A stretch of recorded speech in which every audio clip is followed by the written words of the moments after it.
This is a test. This station is conducting a test of the emergency broadcast system. This is only a test. James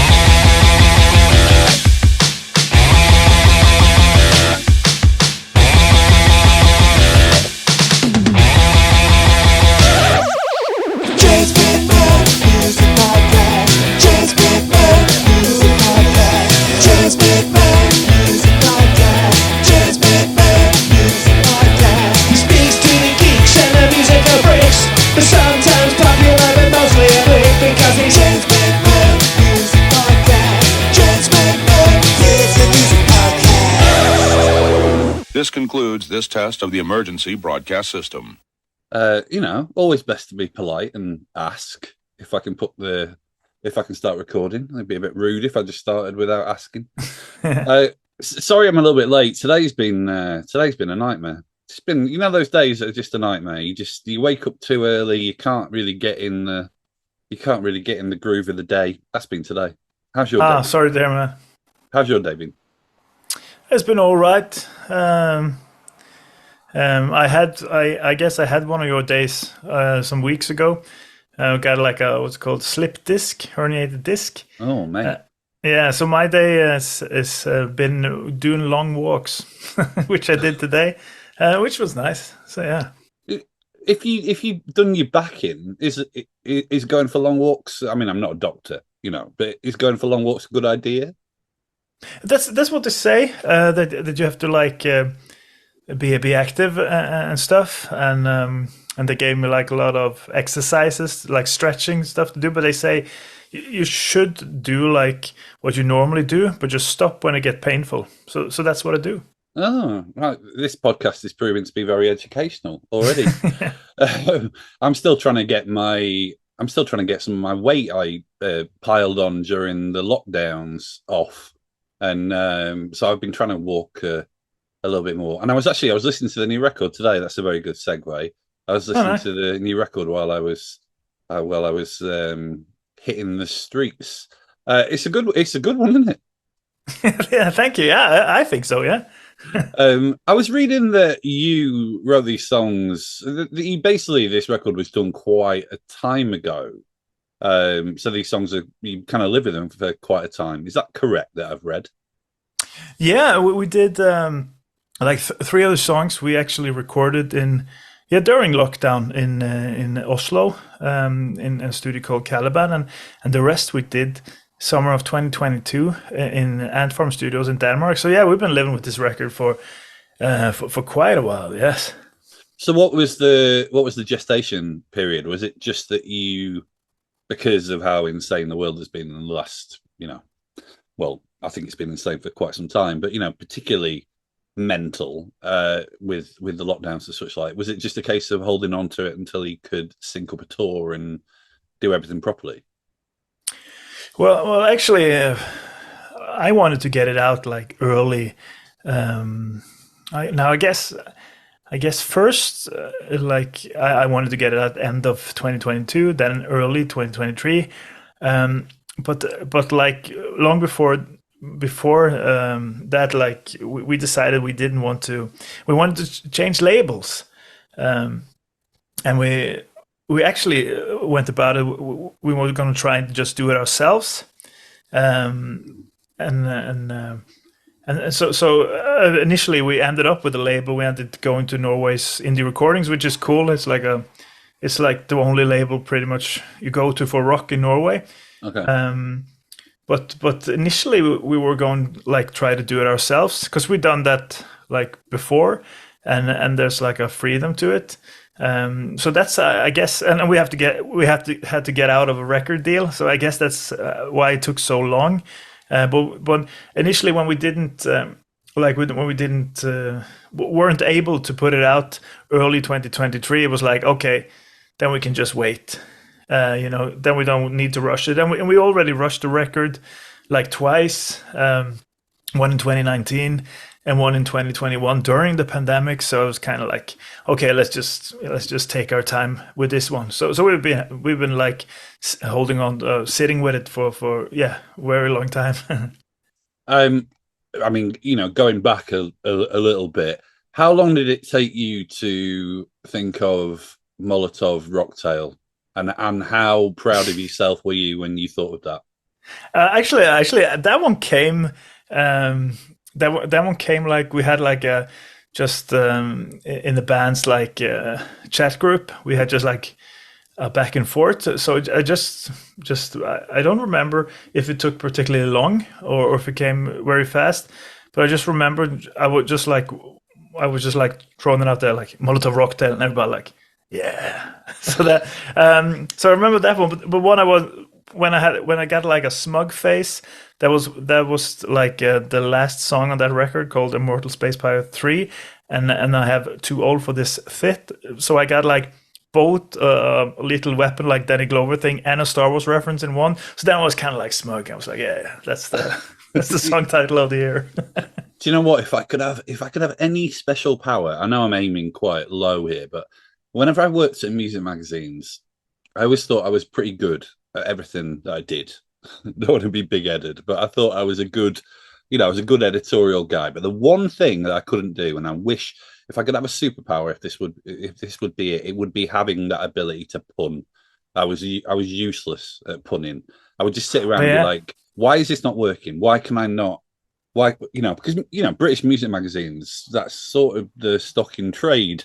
You need a headline. What's a pun? And I just I always used to sit there going, I just feel that kind of isn't that kind of British journalism at its peak. I mean, like, isn't every like newspaper in Britain, either they're reporting on sport or whatever, there's always like puns on the front page? Isn't that like the thing there?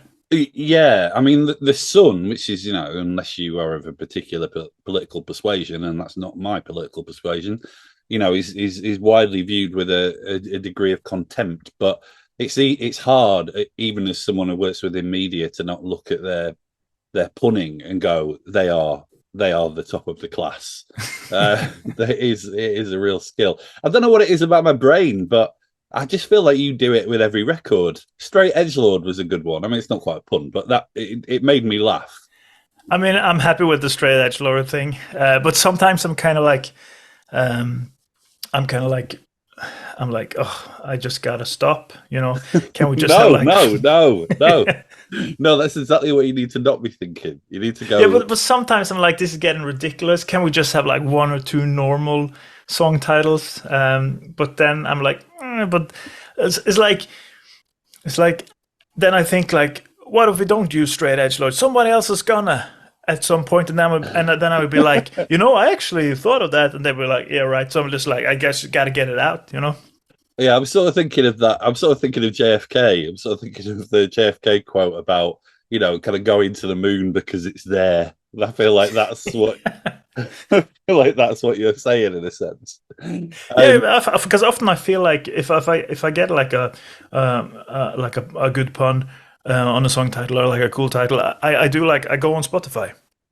Right, to check if it's been done before. Yeah, and if it's not there, I'm like, yes. Because there's this song, Bad Religion had like a song, it's a very specific song title, and there was this band who just took that title after that, and I would be really embarrassed, if that was me, if we had like a very specific kind of title. We do happen to share like a song title with Bad Religion, but that's No Control. It's kind of more generic. But this wasn't like so. The title was The Kids Are Alt-Right, which is like a really great. Yeah, it's a great like title, but when two bands have that, I think it's embarrassing. So I don't want to be like in that position. Like suddenly be the other band that had a song called Enter Sandman, something like that. I mean, the interesting thing about that though is that if you had a song called The Kids Are Alt-Right and Bad Religion, you say have a song called The Kids Are Alt-Right. That song I'm not aware of, but it's not a very good song. It's very bad, actually. Well, I mean, I don't want to make a comment on Bad Religion's output post a certain point, but I am a fan to a point. But I feel like your song would be very different, So I do think it sort of can work. I feel a little bit like your song.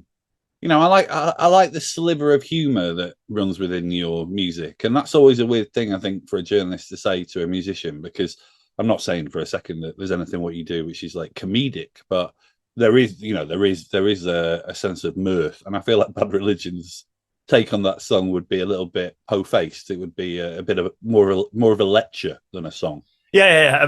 And probably more fancy words than I am able to use, I imagine. Yeah. With his thesaurus or something like that. Yeah. Speaking of song titles, I grew up quite close to Bradford, and obviously you have Bradford Death Squadron.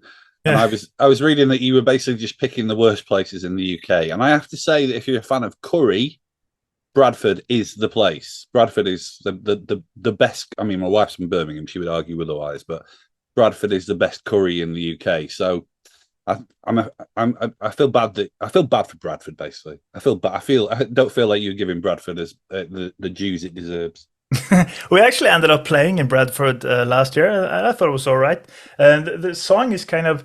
I wanted to make a song that when you first listen, like before it evolves, it kind of just sounds like this generic lyric about war. But what it's basically about is like people just playing Call of Duty or whatever, and they are like a gang. They call themselves Bradford Death Squadron. And it happened because me and our old bass player and our sound guy used to play Xbox. We used to play a game called Outriders, which was basically your run-of-the-mill sci-fi shooter, and that's what the song is about. But it just evolved to me, like making this Yorkshire gamer gang, and then it started as Brentford Death Squadron, but I thought it was like vocally, it was like Bradford has more of a.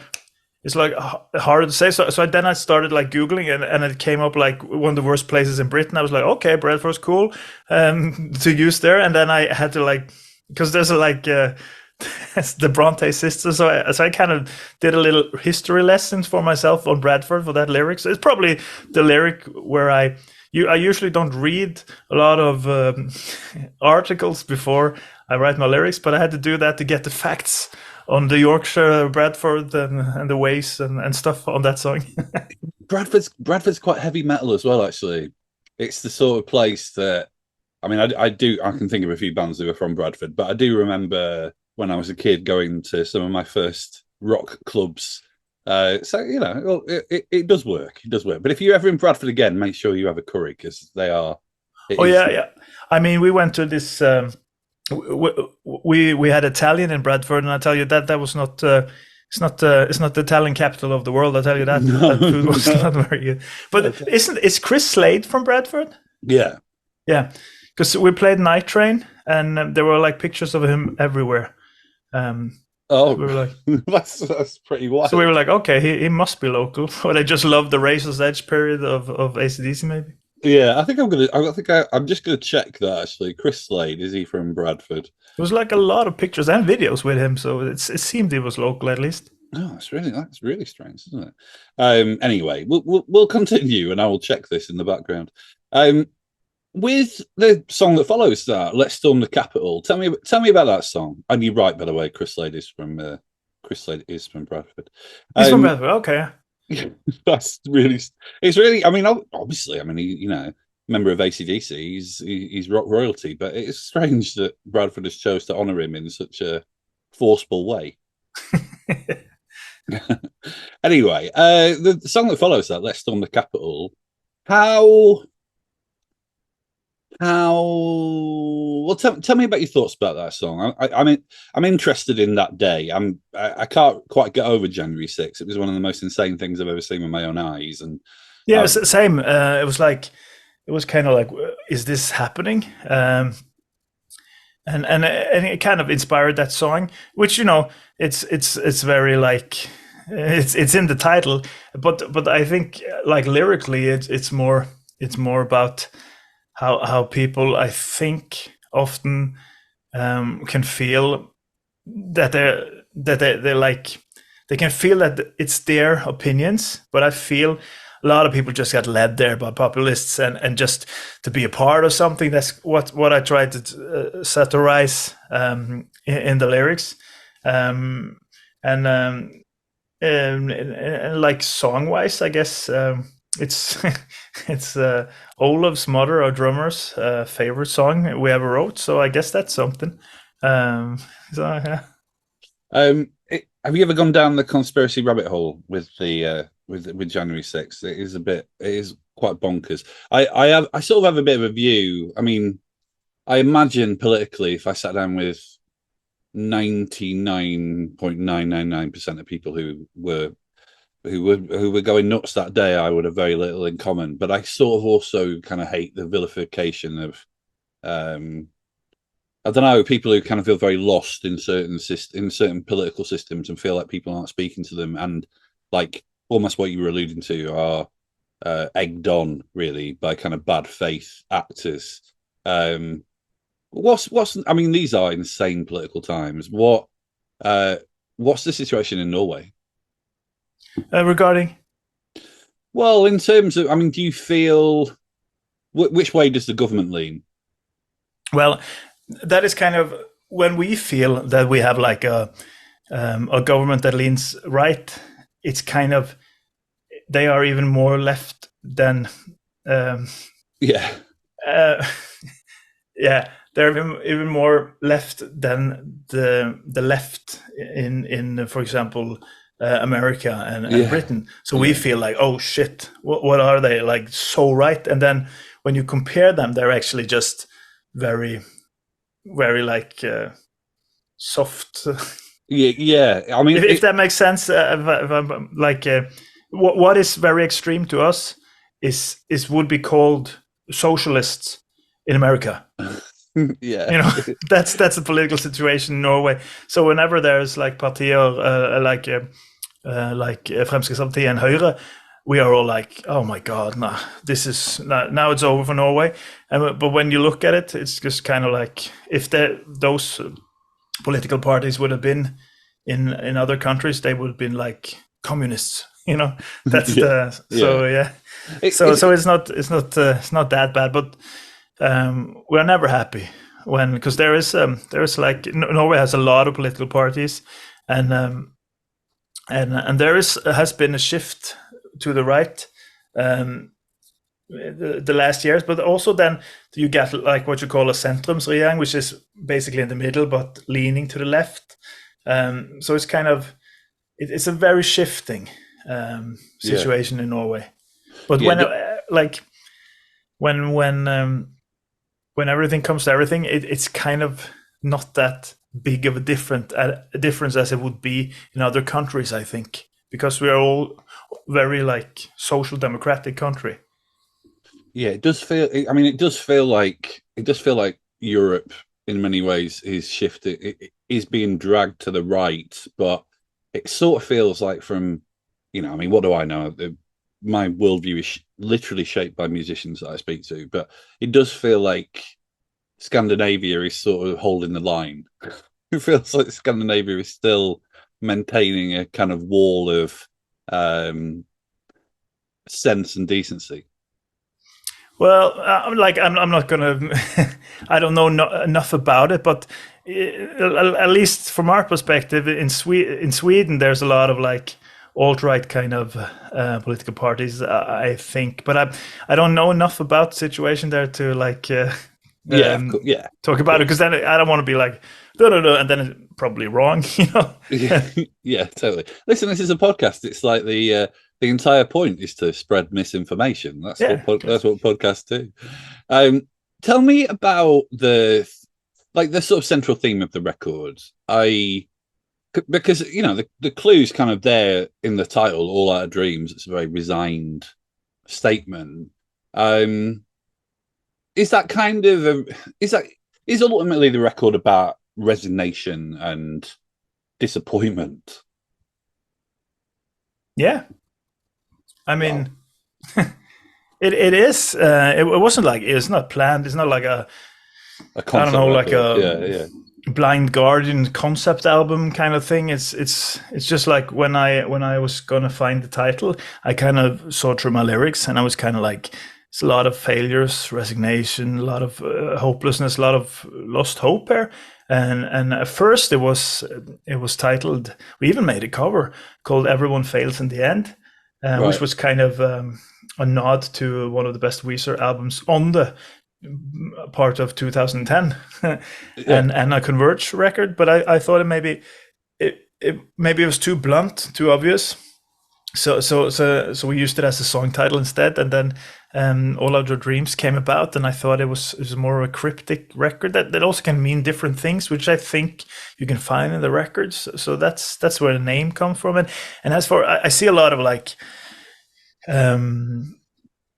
reviews and whatnot that's talking about that like this this album is like our serious failures, like all that thing that they like to portray it that way. But if you ask me, like our lyrics have always been that kind of way. Like it's just that I usually hide it behind like layers of irony, some tongue in cheek, and a funny song title. But if you ask, like if you read the lyrics, it's not like it's been happy go lucky for years, you know.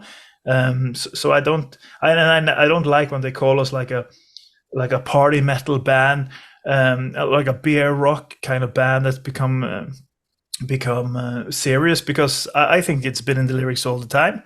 And also I don't understand why we are party rock. But I guess that's they see us. It's not like just a couple of reviews, but I don't like the title party rock. First thing, we don't drink beer, so right, I don't get it. But that's another thing that's just horn in my side. No, I like it. You kind of became like a professional wrestler there. You were like, that was your vignette. You were calling out things about rock journalism that you don't like, kind of unprompted. I like that. Is there anything else you would like to address about rock journalism that you don't like? Yeah. I mean, I like when I can read the review and I know that the person know what they're talking about. Like they don't need to be a good review. It could be a bad review, but I don't like these half-assed reviews where they just throw something out, you know. Yeah. And there's been a lot of them, and I guess that's the problem with all journalism, because it's not everything is paid.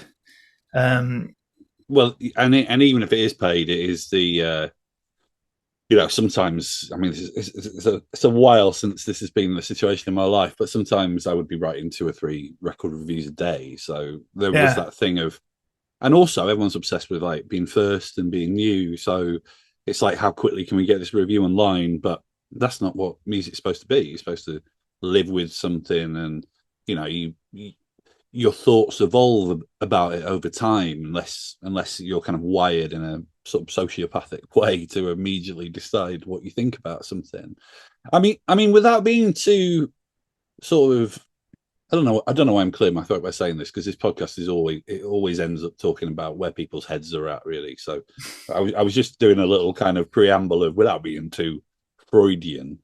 Is there something about where you found yourself that you felt like maybe, even though you say that kind of maybe kind of self-deprecation or that kind of disappointment has been always kind of prevalent in what in the lyrics of the records, do you think there's something about where you find yourselves at now that it's maybe more explicit, or just the fact that it's there in the title, or a song title, or the fact that people have picked up on that?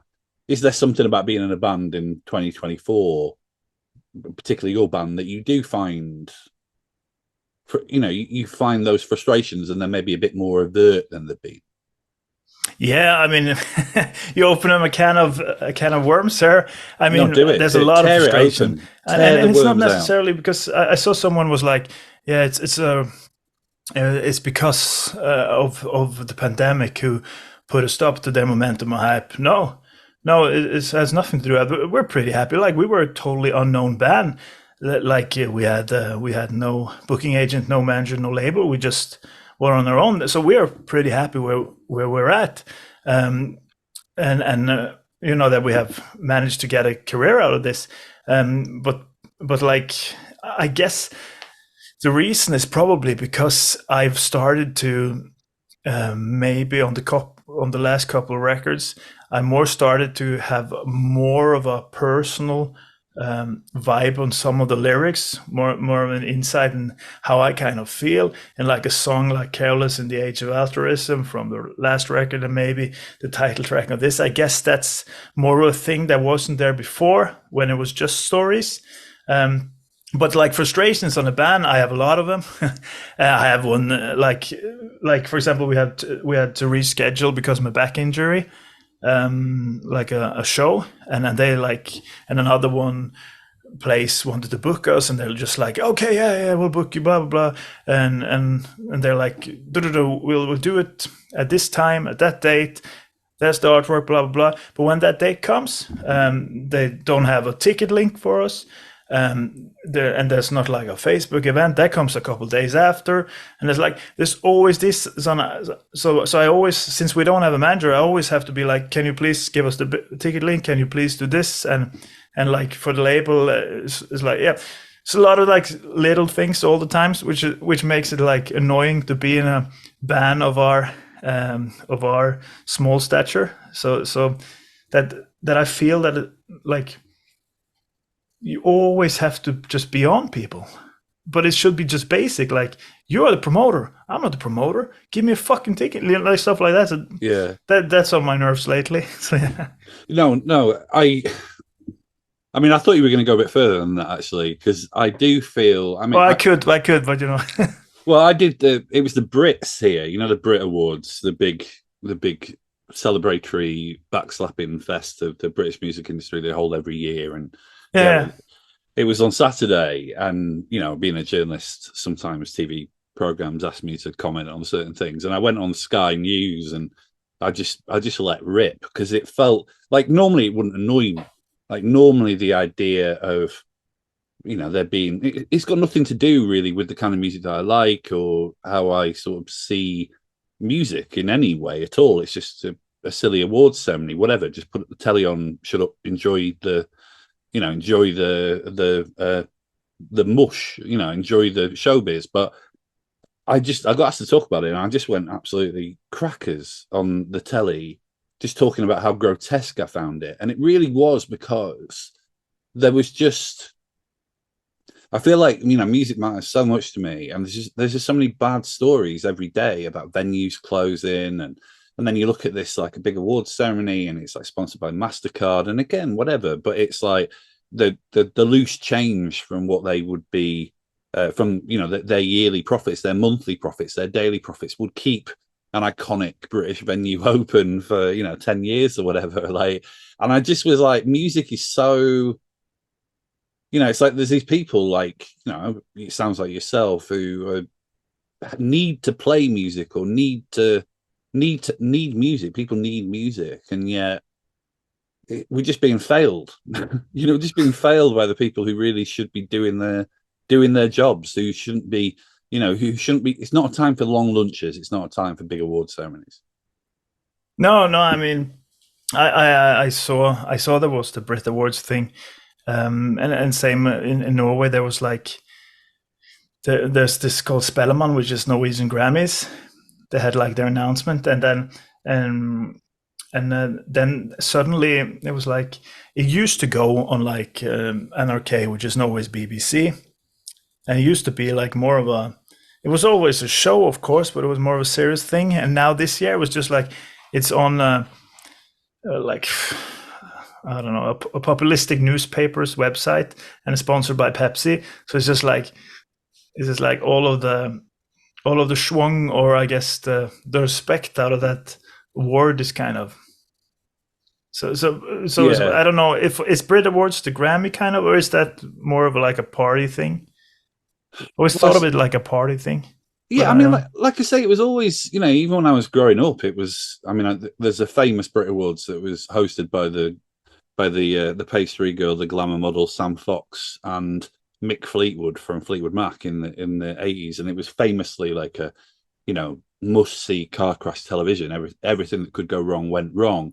But like when there was like gazillion selling acts, you know, which they still exist, you know, but when that was an era of David Bowie, of, I'm trying to think of more, you know, huge British acts, Elton John, like it was fine. It was just showbiz. I'm not a kind of a sort of punk rock elitist that doesn't think there's a place for that. I like showbiz, you know, but just because it was so removed from a sort of an authentic music culture, in my opinion, it was all kind of pop. It was all kind of influencer, kind of fueled, influencer driven pop music, and the venues that are like, in my opinion, the arteries of what has made Britain a great music country. It just felt so obscene, really, just how there was no, you know, even people who kind of got up and got awards, there was no, oh, we need to cherish the next generation of musician. And it just felt like a bit of a sort of kick in the teeth, really, for where musicians find themselves. I mean, I know you've almost used, I mean, it's not to you, obviously, but you've almost used a sort of slightly,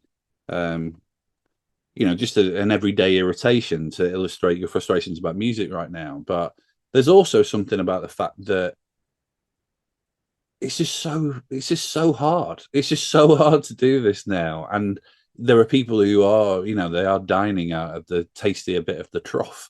And I just find that very, very frustrating, and I'm fearful about where music's going.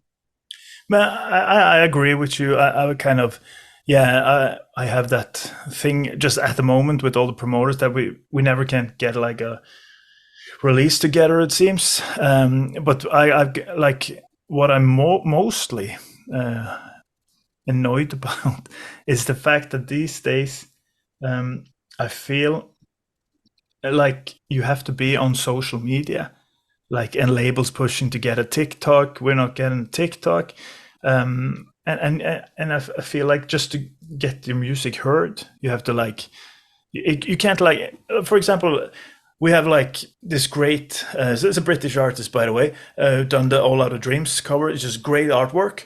But if you just post that, like a new record out, you won't get like any likes on Facebook and Instagram because the algorithm, it wants you to make a selfie. So we have seen, because I've tested it a couple of times since I run our Facebook and Insta. That's like if we post the album cover or a cool tour artwork, because what is this essentially art from an artist? It doesn't go good. The algorithm buried it. But if I take a selfie like this, new album, then boom, it's like stuff like, I mean, that's so weird. Yeah.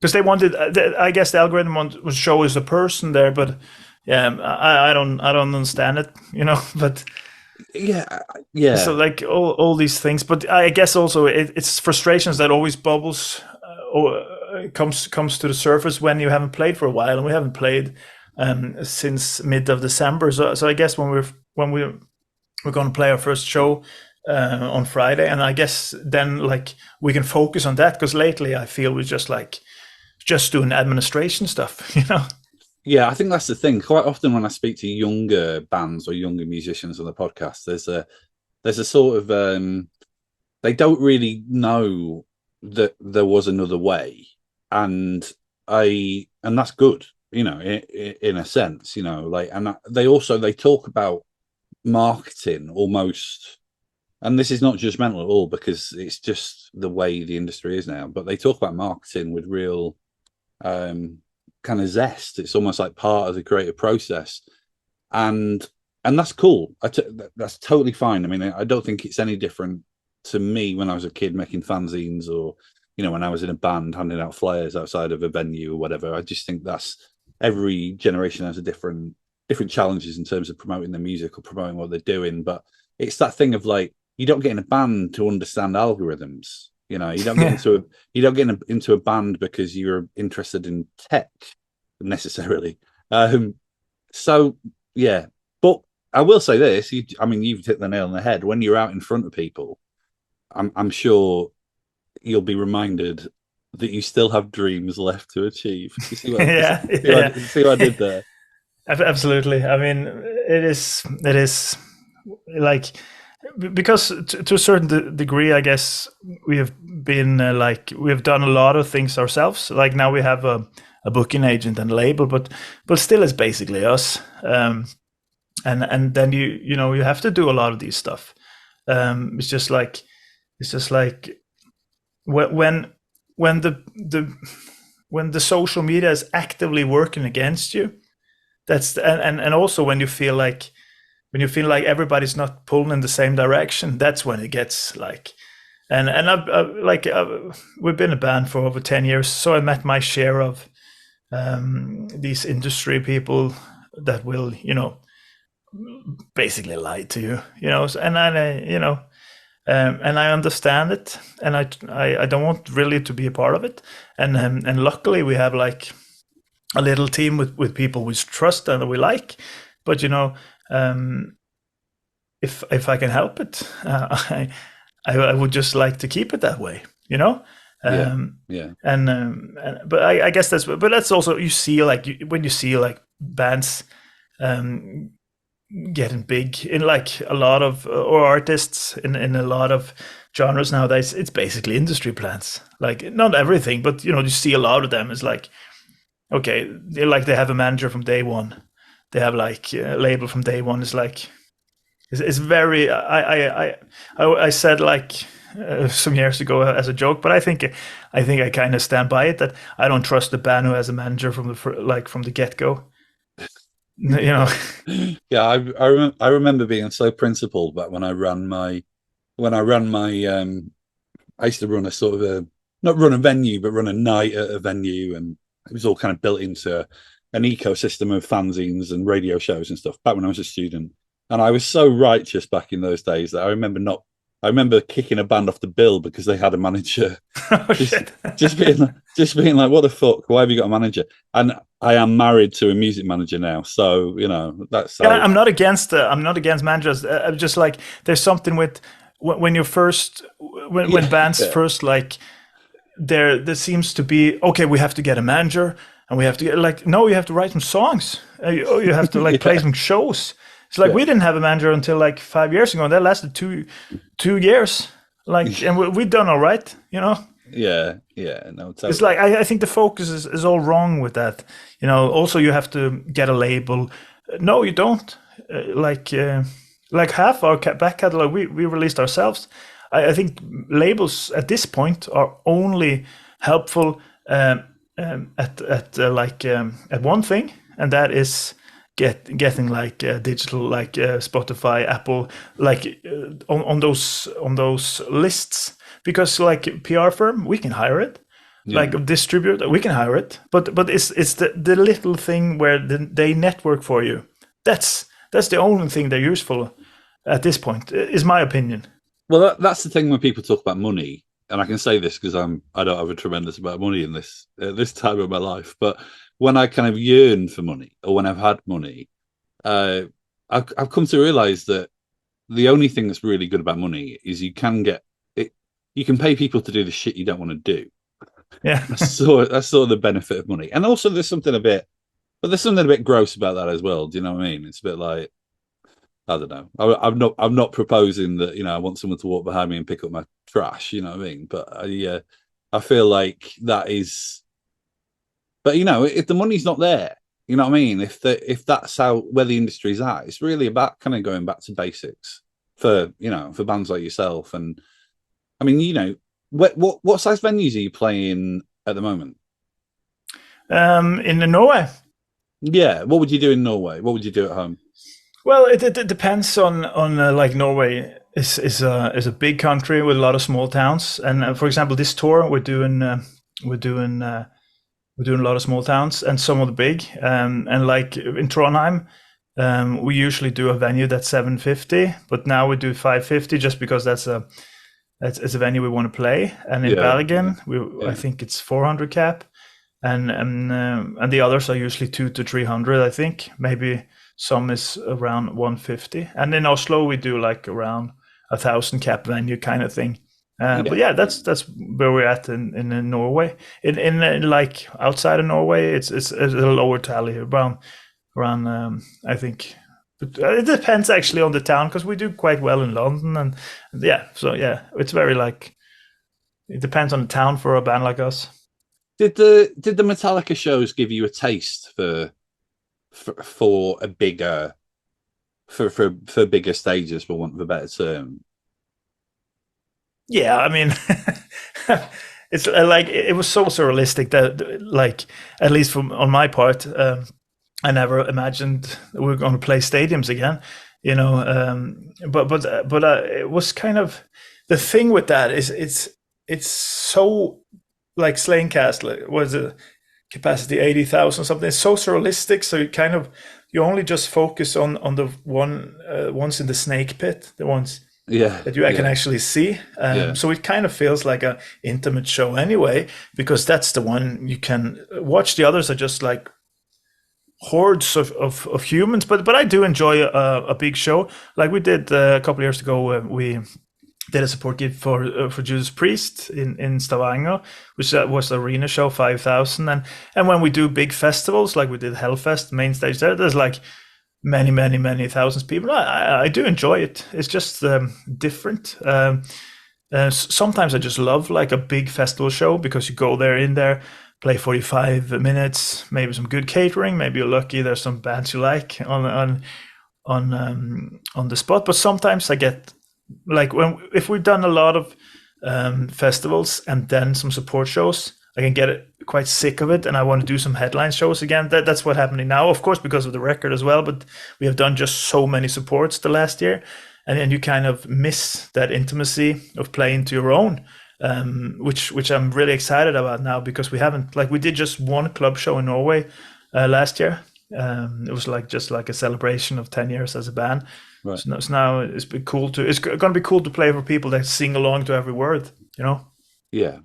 Now, the reason I ask is that I have spoken to bands in recent times where, you know, they've been sort of adopted by a, you know, phenomenally successful band, and they've been taken out, and I've said to them, oh, you know, I've asked that question. It's just giving you a taste for bigger things, and I'm almost expecting, yeah, of course, you know, and they go, no, don't ever want to do that. But it sounds like you've got a bit of balance there, that it was a good time, but you were also ready. We had a great time. They weren't like, even if they didn't care, I don't know, they didn't like, you hear these stories about fans flipping off or something, like they didn't. They embraced us, and we see like on a lot of our shows, there is people there, you know, that discovered us from Metallica, and some people just, especially like Germans, they like travel around, like they come to Norway to see us, and that's a loyalty that I like. But I loved it. Like, it was a rush, like playing, of course, like 25 stadiums. That tour they played for 1.5 million people. I don't think 1.5 million was what we played for, but probably somewhere between like 700,000, 1 million people on those stadiums, and I had a blast. And I feel like sometimes when we play like a main stage at a really big festival, I kind of remember it. I like it, but it's more of it's because you have to use like in-ears instead of monitors, so it feels more. You're not in the moment as much as you are on like a club. Like I prefer like maybe clubs, kind of venues around 1,000 cap, 1,500 cap, when it has a gallery. I think that's my favorite, because then that's a huge amount of people, but it's also small enough that you can like go back and forth with the audience, you know, with the banter. So I think that's kind of, but then again, it was so cool to do that stuff. So I wasn't like, yeah, I loved it. I feel like we should wrap this, because I am now thinking about the horror of trying to get the train out of Twickenham back into central London after seeing that bill at Twickenham Stadium, which was maybe one of the worst evenings of my life. So I feel like I need to go sit in a darkened room. But when are you playing in the UK? When are you coming to the UK? We have no dates as of yet, but we are working on it. It's a classic case of internal chaos in our band. Should have been booked last year, but you know. Do you want me to go fuck any promoters up? Huh? Do you want me to go fuck any promoters up? Yeah. Tell them to respond. So because we're ready. Yeah. Yeah. No. Just say the word. I love thinking of myself as some kind of mafia capio. No, we're hoping like we haven't booked anything, sadly, but I'm hoping whether we get something for October or November. That would be really nice. I enjoy playing in the UK because you have Greg's and you have Taco Bell and you have all the things we don't have in Norway. There's been quite a lot of Gregs on this podcast recently. It's a cherished institution, I think. Thank you so much for your time, man. I like I say, this record's been a total blast, and I'm looking forward to seeing these songs roared in my face when you do get here. Awesome, man. Thank you for having me. It was awesome. Awesome, man.